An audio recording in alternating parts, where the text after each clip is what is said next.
Hey, welcome into the first hour of the breakdown. Again, I'm meteorologist Evan Thomason. Thank you very much for joining us here for the day today. It is the last weather podcast of 2025. Hey, it is New Year's Eve.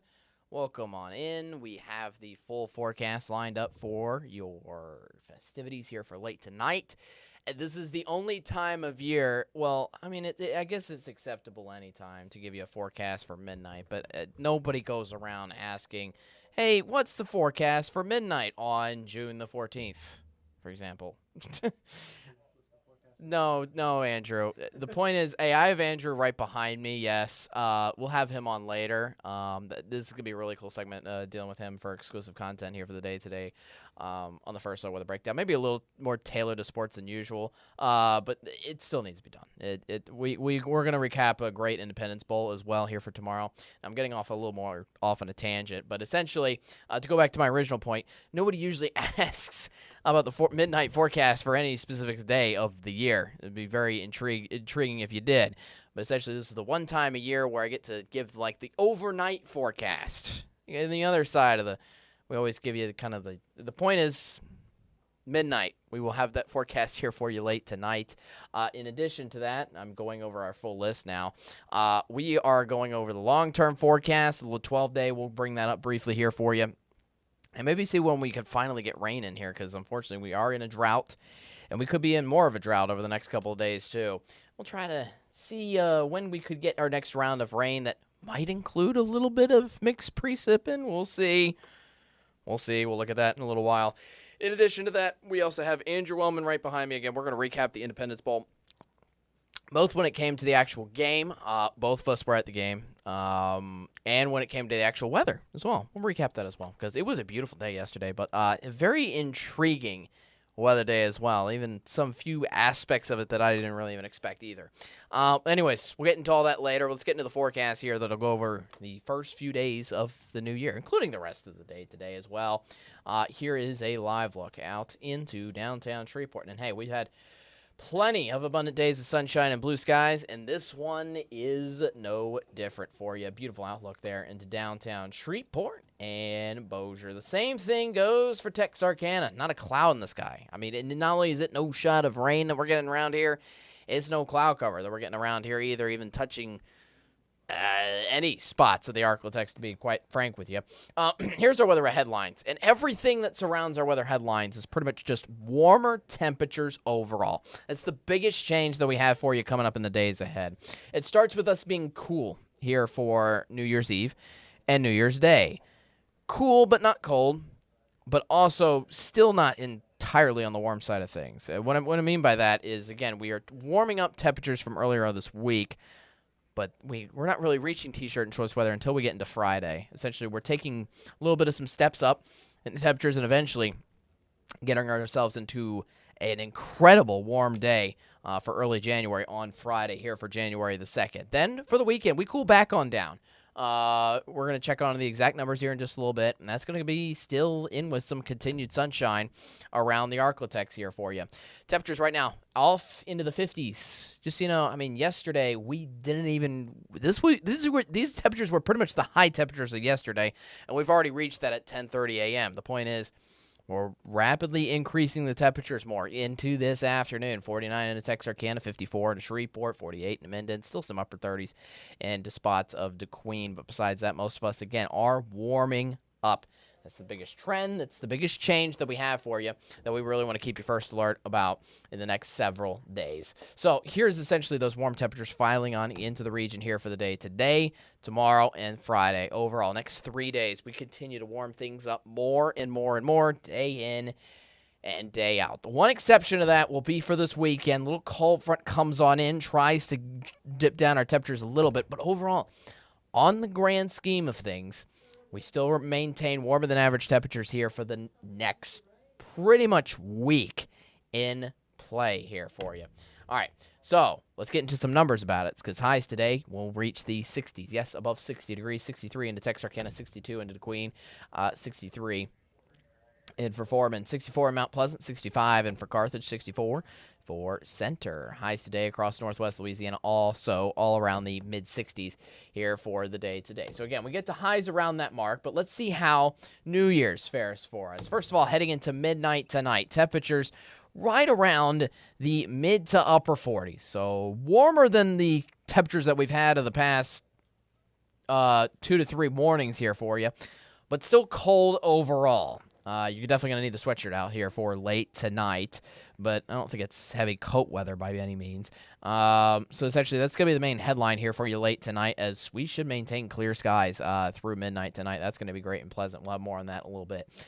Meanwhile, temperatures for New Year's Day ramp up another 5 degrees or so, up into the upper 60s, and then take the biggest leap into Friday. And some of that has to deal with Friday morning, starting off in the 50s. It's going to be actually a very warm morning to start off your Friday, and that's going to lead us into temperatures in the upper 70s, maybe touching 80 degrees here for Friday in just 2 days' time. That's going to be really impressive here for you around the Arctic. Certainly T-shirt and shorts weather for you then. But in the grand scheme of in the overall pattern here, we maintain warm temperatures, but that 78-degree day is going to be an outlier. So you remember Christmas week last week where we had nothing but nonstop upper 70s, lower 80s throughout most of Christmas week, and lots of record highs broken over that week? That could potentially happen, yes, on Friday, but it doesn't happen for consecutive days. And the point of which being is, yes, the streak of the next several days is going to contain warmer than average temperatures, but it is not going to be to the same degree of how Christmas week was. I don't think it's going to be that warm throughout the next several days. We have 60s for highs, still cool days overall, all the way through Sunday for 4 out of the next 5 days. Again, that one exception is your Friday. Now, not only do our afternoons warm up, our mornings are also going to do the same thing as well. Still some cool mornings for you too, yes, but I don't think we're seeing 20s and 30s anymore for at least the next little while, where our mornings could even be woken. You could even wake up to some 50s in the morning hours starting on the Friday, and that could continue on into your Saturday in the process as well. So that's the grand scheme of the temperatures there for you. Again, getting warm, and definitely having one very warm day in mind here on the 2nd of January in 2 days. But we're thankfully not, I guess, staying immensely warm to where we're sweating here on too many days in early January. All right, so let's talk about the next weather maker, because we haven't talked too much about rainfall in and of itself. If you're going to get rain across the next 7 days, it would be on Friday. And even then, it is the slimmest chance of rain coming with this cold front that's coming on through. This is going to drop those high temperatures that we just saw from Friday down into the 60s again here for the weekend. This comes quickly after that very warm day here for your Friday. In fact, this cold air, or little cold shipment of air, comes through here for your Friday night after a very warm Friday afternoon. That's going to lead into those cooler temperatures, but it only gives us the slimmest chance of rain. Essentially, it's a weak cold front chugging on through, mainly giving us cloudy skies. The way I like to look at it is you have enough moisture for the cloud cover, you don't have enough moisture for the rain. That's pretty much what we got on our future track here for you. So let's track it out on our short-term future track. Again, right now through late tonight, all the way through firework time. Did you see it in any cloud in the sky? I don't think so. No. Exactly. Andrew agrees. So the point is, we remain completely clear of not only rain, but cloud cover here all the way through tonight here for your New Year's Eve. Clouds will be back for late Thursday. It's going to be late Thursday night, late New Year's Day night, heading on into early Friday. And technically, this isn't even the cold front coming through. The cold shipment air gets like way delayed behind. This is almost like a warm front coming on through with some moisture before a cold front swings in behind late on Friday into early Saturday. That maybe gives us the tiniest chance of rain then as well. But you see, it's not widespread scattered storms by any means. It's not even like a stray chance of rain either. In fact, our rainfall potential map doesn't have a single green dot anywhere around the Arctic, not just on that time frame, but over the next 7 days. We still are just rolling on with the sunshine day in and day out, as most of the rain will be way off to our east here over the next several days, which means this will worsen the drought. That's something we're going to dive into a lot more early next week, because we have continued dry conditions around. But good news for the drought is that unlike our 7-day forecast, which does not have a single chance of rain on it, beyond the next 7 days, so this would be heading into late part of next week and the following weekend. This would be, I believe, the weekend of January 10th and 11th, the second weekend of January. We're watching out for either one or multiple rounds of rain coming on through. This is the prediction outlook presented to us by the Climate Prediction Center, which essentially looks into like the long term and into the 12-day forecast. And you see that deep green shade all across the Arklatex and most of the central portion of the United States. That essentially tells us that we should be getting rain. We should be getting a massive round of rain, a good scattered round of storms here for you. Again, somewhere in the 2-week out period, between a week and a half away, somewhere in that ballpark. And that would fall, again, somewhere around late next week or into the following weekend, or both. We'll see. The point is, next 7 days are dry, which you'll find in the 7-day forecast coming up. But we have rain coming back in the thorough 12-day forecast. All right, so New Year's Eve, kind of going in the lifestyle forecast to kind of summarize everything, kind of put everything together. Again, highs today, above 60 degrees. Plenty of sunshine that leads into clear skies tonight, which will be great to view fireworks, but at the same time, it will be in the 40s tonight, so please make sure to bundle up at least with a sweatshirt or so. Then for your New Year's Day, it's pretty similar. If anything, high temperatures could be about a few degrees warmer in for tomorrow afternoon. Maybe a little bit of cloud cover shows up, especially late in the afternoon too, but we still maintain dry conditions, as we just discussed thoroughly through the long-term, the future track there for you.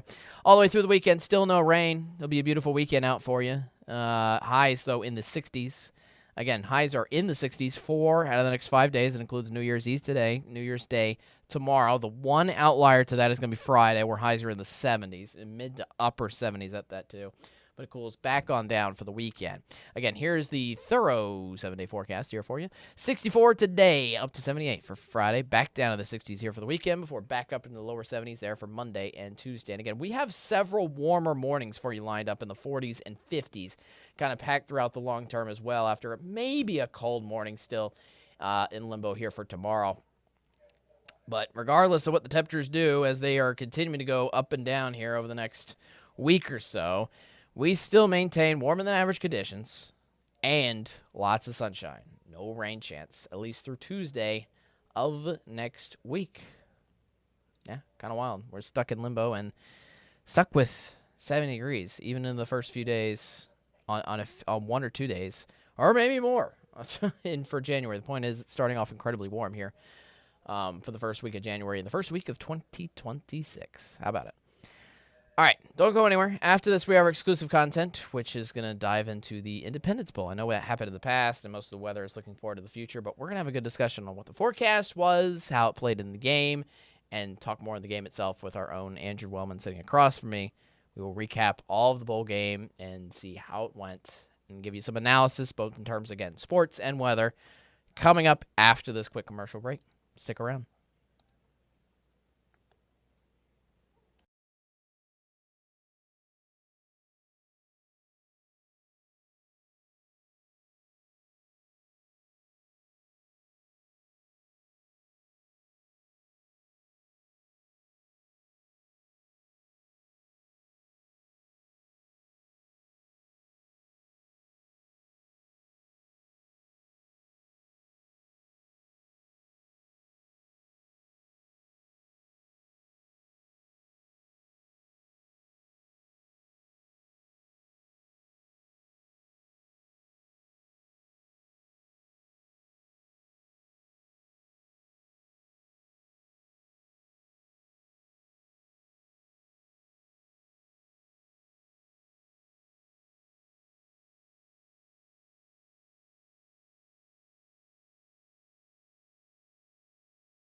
Hey, welcome back to the First Look with a Breakdown. I keep forgetting that I keep speaking when I still have the "We Will Be Right Back" slate up. Sorry about that. Anyways, I'm back now. Hi, you see me. Welcome on. I'm meteorologist Evan Thomason here. I know we always look forward to the future and most of our weather forecasts, but we wanted to take just a cool look back, especially because it's first time.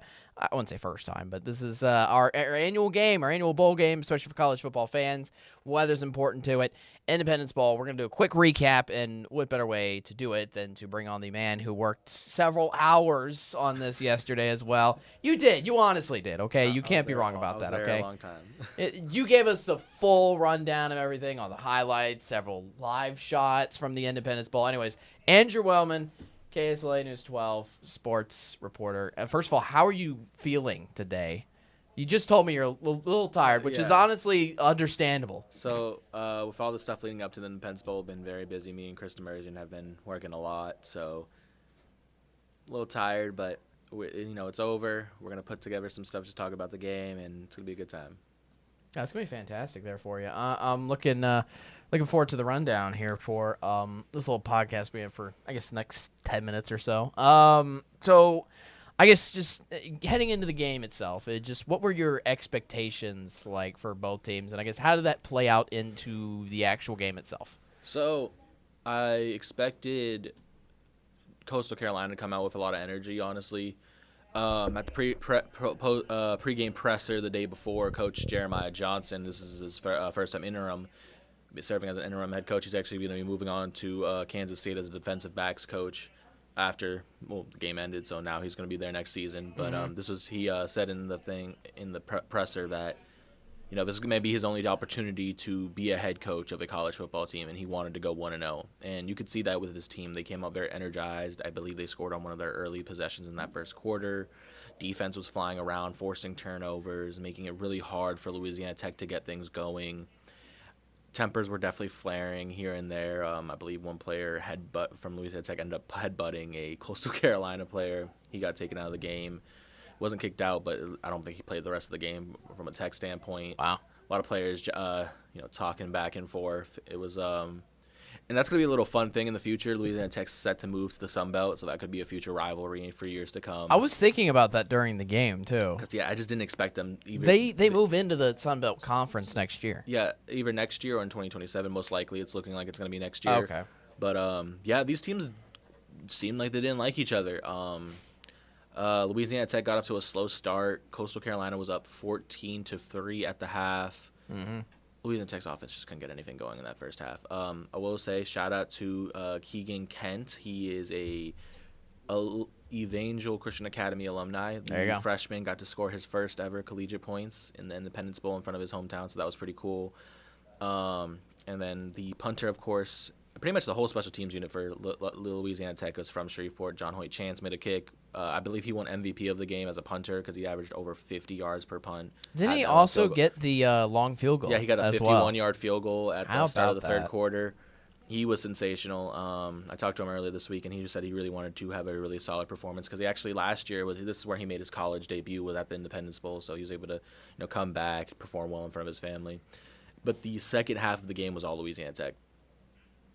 They outscored Coastal Carolina 20-0 in that second half. Their defense was phenomenal. 3 forced turnovers in that second half. I believe there was 7 turnovers between both teams. Yes, it was. 7 turnovers, 25 penalties, which is something different. But it kind of just goes to show you a little bit of a grind between the two teams. Yeah, the penalties I thought was kind of funny in terms of the sense of before the game, I believe Louisiana Tech had the least amount of penalties, at least in the Conference USA, and they're pretty much up there for the nation. Mm-hmm. So to see them have so many penalties definitely surprised me because it's a very disciplined team. Coach Cumby runs a really good ship over there. I think I was really happy for the fans here who got a chance to see the Louisiana Tech defense up close and personal. So cool. We've seen it in a couple games this year where they just completely flipped the switch and they shut teams down, especially in that second half. Coastal couldn't get anything going, multiple turnovers. All-American Ja'Cory Foster, my bad, ended the game with an interception. And I, in the post-game presser, I asked him about it, and he said he wanted to try to go score, but before that drive, his coaches were like, if you get an interception, just take a knee, and we won the game. So he listened, but he's like, I think I could have scored. He said after, he's like, I think I could have took that back to get some extra points. Bonus points, last game of the year. Last, minute of the year. Yeah. Louisiana Tech, this is their first 8-win season since 2019, which is actually the last time they won a bowl game, which was the Independence Bowl, where they beat Miami, I believe. And with their win, they are now the tied for the most Independence Bowl wins with Ole Miss. So, Ole Miss, Louisiana Tech, same thing. Same rank, Same ranking. Mm-hmm. But it was really cool seeing, especially with how college football is going right now. A lot of the time, people, especially in bigger, higher up medias, like to say that these bowl games don't matter. Mm-hmm. But seeing the joy on Coach Cumby's face, the players so excited after, the family members coming down on the field to celebrate with their kids and their brothers, their sisters. These games matter. We really relished in that, and I think some people were saying it was a little unfortunate that Louisiana Tech got the same bowl game twice in 2 years. But it's almost like a homecoming in for Shreveport. Oh. You were telling me that with all the special teams members just being from Shreveport. Just having that experience alone is just cool, even if it's just on a yearly basis. Yeah, what was really cool, too, is in that fourth quarter, me and you were both there. We could hear the fans, especially because the Tech fans filled up the stadium pretty well, cheering on the team for the defense, the offense. The energy had shifted in their favor in that second half. Yeah. And I talked to Cedric Woods, their corner. He played his 59th game with the Bulldogs, which I know that's a super rare thing you see now in college football, to see someone stay. Especially with the transfer portal. Yeah. He stayed there also. I believe that's his 6th year at Louisiana Tech. He was a grad student, so he spent 6 years there, 59 games. And after the game, he was like, it felt like I got one more home game by playing at here in Shreveport. That's so cool. He clearly really appreciated it. And he even talked about his journey, playing for Louisiana Tech and under Coach Cumby. The first 3 seasons, I believe they went 3-9. It wasn't pretty. Last year, 5-7, a little disappointing. This year, he's like, we finished the year 8-5. We win a bowl game. He's like, he feels happy knowing that he's leaving the program in a better place than when he first got there. That's so cool. And it was just really cool to see the players' reactions to winning the games and everything, the just pure joy on their faces. Coach Cumby celebrating with his family after and everything. These games, as much as they're not for the playoffs or anything, they mean so much to these players, to these teams. And the city of Shreveport had a great time. The stadium was extremely full, and it's a Tuesday tailgate. The It's tailgate Tuesday was good. afternoon. It's a Tuesday afternoon at 1 p.m. You don't necessarily expect a lot of people to take the day off, but stadium was packed. The energy was good, and it was cold. I will say this: I was about to ask about the weather. I was in the north end. I want to say the north end zone. That the one.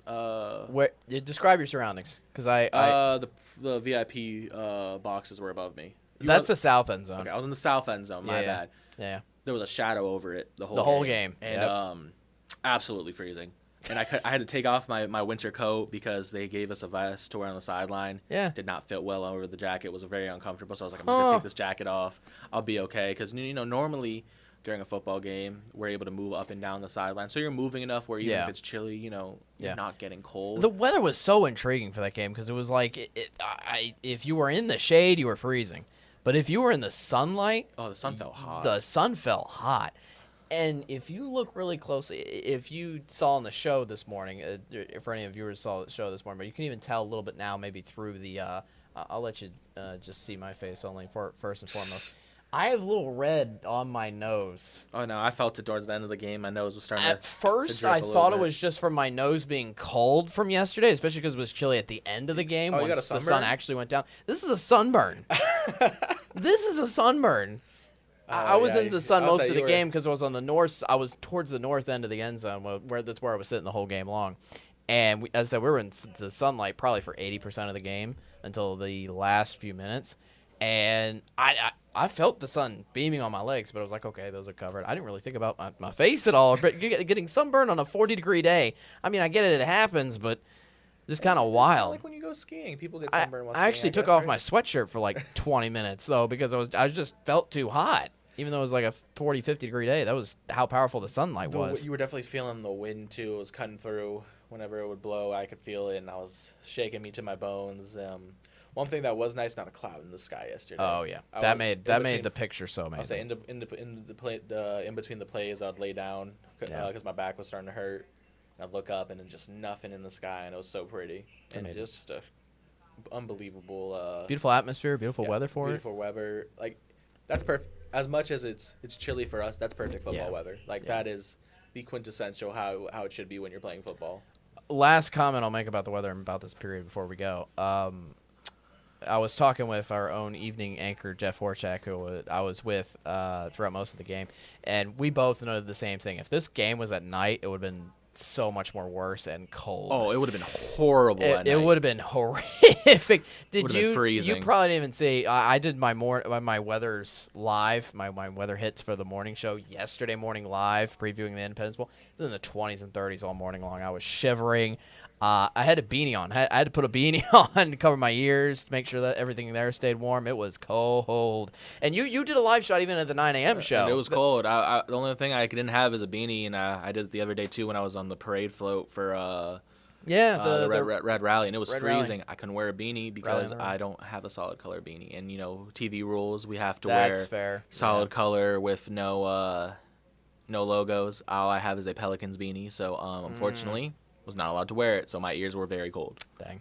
But anyways, great atmosphere. Yeah, great time. game. LA Tech win. Obviously better for just kind of the home region and base everything, around yeah. here, and great weather. Yeah. So made it for. Thank you for the good weather, Evan. You You're welcome. You do control I was able that, to provide right? that. Of course. Anyways, thank you for joining me, Andrew. Of Very course. much appreciated. Always when you come on, and yeah, we'll see you again next time. Yep. Cool. All right. Thanks for watching the first with a breakdown. We'll be back again tomorrow for the first episode of 2026. CJ Cartledge will be your host tomorrow morning. He will be on tomorrow for the first time in a week and a half. He was off all of Christmas week. He hasn't been able to get on the first half of this week. We kind of swapped schedules. Anyways, the point is he is your host of the first with a breakdown here for the rest of this work week on Thursday and Friday. I will see you again Monday on the first with a breakdown. I'll see you then. Be there, be square, and most importantly, at 10:30 here for tomorrow. Stay weather aware. Have a good one. Happy New Year.